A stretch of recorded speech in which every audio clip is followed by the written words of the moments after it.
nous sommes à l'apogée de la civilisation grecque, un moment unique dans l'histoire de l'humanité. La ville d'Athènes est alors le laboratoire des sciences balbutiantes, l'atelier des arts en plein épanouissement et la forge d'un modèle inédit de gouvernement, la démocratie. Un idéal de beauté s'y élabore. Cet idéal prend corps dans le marbre d'un monument destiné à devenir le symbole de la civilisation occidentale, le Parthénon. L'histoire de sa construction, la perfection de son architecture, la splendeur de ses sculptures sont légendaires. André Malraux l'a décrit comme le seul lieu au monde hanté à la fois par l'esprit et le courage. Mais les outrages du temps, les ravages des invasions, menacent après 2500 ans d'avoir définitivement raison du Parthénon.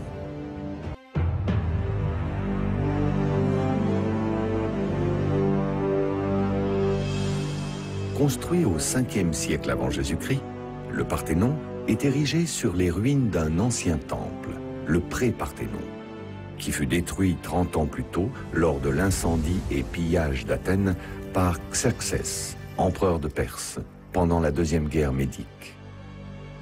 Les Athéniens s'étant alliés aux autres cités-États de la Grèce, réussirent au lendemain des victoires héroïques de Marathon et Salamine à chasser les envahisseurs perses du pays. Athènes, qui a été occupée, menacée gravement, devient la grande puissance de la Grèce. Elle est alors à la tête d'un empire. Forte de sa victoire sur les Perses, Athènes prend la tête de la Ligue de Délos, une confédération de quelques 200 cités vassales du bassin égéen qui lui versent un lourd tribut pour leur protection. Cette richesse fait entrer Athènes dans un âge d'or, connu comme le siècle de Périclès. Une période exceptionnelle qui ne durera en fait que 34 ans, mais dont le rayonnement s'étend jusqu'à nous. Elle voit l'instauration d'une nouvelle forme de gouvernement. Du grec ancien démos, peuple, et kratos, puissance, la démocratie ou pouvoir du peuple. Donner le pouvoir de décision à tous. Quand on dit à tous en Grèce, ça veut dire à tous les citoyens.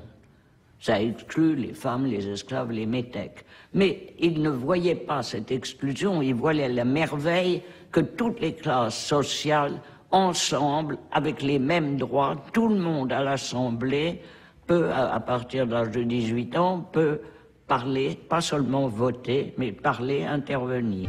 Lorsque Périclès, chef du Parti démocratique, est porté au pouvoir avec le titre de stratège, il propose d'emblée un ambitieux projet de reconstruction d'Athènes. Il le soumet au débat démocratique, c'est-à-dire public. Preuve de la confiance des Athéniens en leur avenir, ceux-ci décident alors de consacrer l'argent destiné à la défense du pays à la reconstruction de l'acropole et de son monument le plus emblématique, le Parthénon. Joyau de l'acropole, le Parthénon se dressait au milieu d'un vaste complexe de portes monumentales, les propylées, de théâtres, de sanctuaires, d'hôtels et de statues érigées en l'honneur des hommes illustres, des héros et des dieux. La nouvelle grandeur d'Athènes nourrit l'esprit de ses meilleurs concitoyens et attire ceux des autres cités. Socrate y enseigne la philosophie. Hippocrate donne à la médecine ses fondements. Les premiers historiens et géographes, Hérodote et Thucydide, rendent compte du monde qui se construit sous leurs yeux.